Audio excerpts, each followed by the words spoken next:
afternoon. Dito na naman ako, si Anibax. Meron akong binibili na acrylic para sa display ko ng Mario Kart. Sana kumasya. So, it's it. This is my acrylic and this is my Mario Kart. So, try muna natin guys.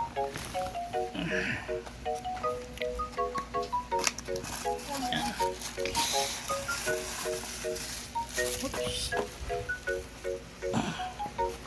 Nakagat guys. So ito yung Mario Kart ko, acrylic ko. Kung kasya ba? Sige. Ayun. Nagay ko muna yung moment of truth. Ayan. Ang ganda nito. Hindi na maalikabok.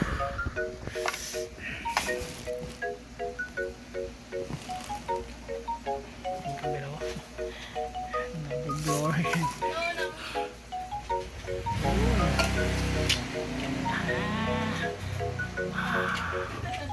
Parang naboblur yung camera ko.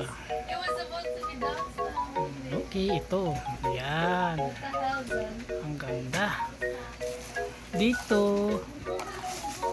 laglagyan ko ito ng sticker. Ganito, para siyang ito na acrylic sa ano ito parang figure na bubo.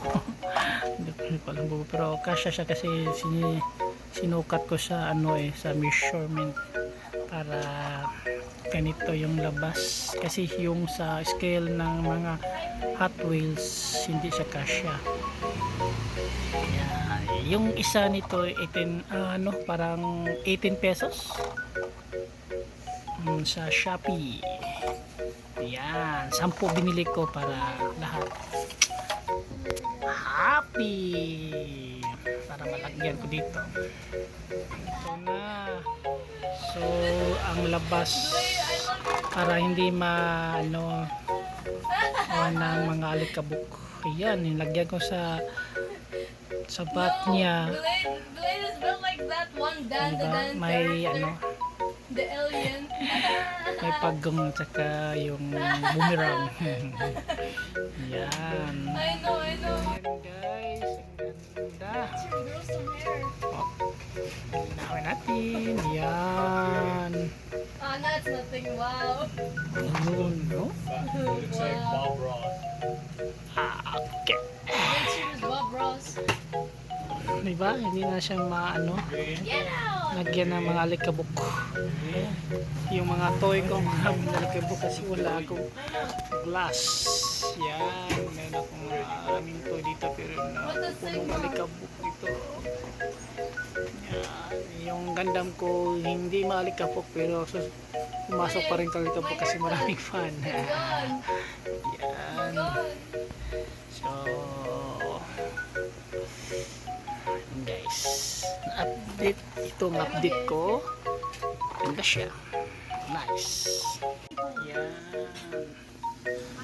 Oh my god. plate yan. Nasa ilalim yung iba. Ayun, nasa lang yung display ko. Maliit. Yan, magandang unawin sa sa Nintendo ko.